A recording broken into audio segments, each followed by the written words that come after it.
தமிழர் ஆட்சி பார்த்துருக்க எல்லாருக்குமே வணக்கம். ஒரே மேடையில் சீமான் அவர்களும் அண்ணாமலை அவர்களும் இன்றைக்கி ஒரு மேடையில் பேசுகிறாங்க அப்படின்றது ரொம்ப மகிழ்ச்சியான விஷயமா இருக்குது. ஓகே, உடனே இவங்க என்ன பண்ணிட்டாங்க அப்படின்னு பார்த்தீங்கன்னா சீமானும் அண்ணாமலை செஞ்சுட்டாங்க, 2 பேர் சங்கி அப்படின்லாம் பேச ஆரம்பிச்சிட்டாங்க.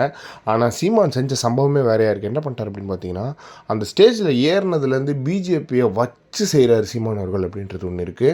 அது மட்டும் இல்லாமல் வேந்தர் அவரும் இருக்கார் அப்படின்றது ஒரு விஷயமா இருக்குது. எனவே இவங்க 3 பேருக்கும் இடையே ஒரு பேச்சு மாதிரி எல்லாருமே பேசுவாங்க அப்படின்ற மாதிரியான விஷயங்கள் இருக்குது. எஸ்ஆர்எம் பல்கலைக்கழகத்தில் நடக்கிற ஒரு நிகழ்ச்சியில் சீமானவர்கள் பங்கேற்கிறாங்க, உடனே அண்ணாமலை அவர்களும் பங்கேற்கிறாங்க அப்படின்றது ஒன்று இருக்குது. ஏன் அண்ணாமலை அவர்களும் இப்போ ஸ்டாலின் அவர்களும் ஒரே மேடையில் இருந்தது இல்லையா, இல்லைனா அவங்க 2 பேர் பார்த்தா பேசிக்க மாட்டாங்களா, மூஞ்சி திருப்பிட்டு போயிடுவாங்களா அப்படின்றதுலாம் தெரியல. திருமாவளவன் கூட தான் அண்ணாமலையை கட்டிப்பிடிச்சி பேசினார். அதுக்காக அவர் சங்கியா அப்படின்னு கேட்டிங்கன்னா பதில் இல்லை. நீங்கள் கூட தான் இப்போ அடிக்கடி மோடியை பார்த்துட்டு வரீங்க, அப்போ நீங்கள் சங்கியான்னு கேட்டிங்கன்னா அதுக்கும் பதில் இல்லை. எனவே இது என்ன சம்பவம்னா, ஸ்டேஜ்லேயே அண்ணாமலையை உட்கார வச்சுட்டு கீழே உட்கார வச்சு செய்கிறாரு சம்பவம். சீமானவர்கள் போட்டு பொலன்னு பொழகிறாரு பிஜேபியை.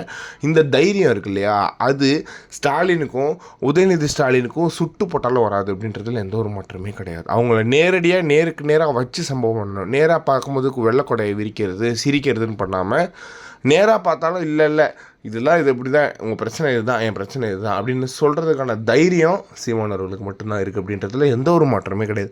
சும்மா கதை விட்டுட்டு புருடா விட்டுக்கிட்டு சும்மா நாங்கள் தான் இனத்தை காப்பாற்றுறோம், நாங்கள் தான் தமிழின் காவலர்கள், சும்மா ஏதாவது பேசாதீங்க. வந்தீங்களா எதிர்த்து பேசுனீங்களா, அச்சா அடி மிதிச்சா மிதின்ற மாதிரி சீமானவர்கள் மாதிரி இருக்க கற்றுக்கோங்க அப்படின்றதுல எந்த ஒரு மாற்றமே கிடையாது. இதை பற்றி நீங்கள் என்ன நினைக்கிறீங்க அப்படின்றத மறக்காம கமெண்ட் பாக்ஸ் சொல்லுங்கள்.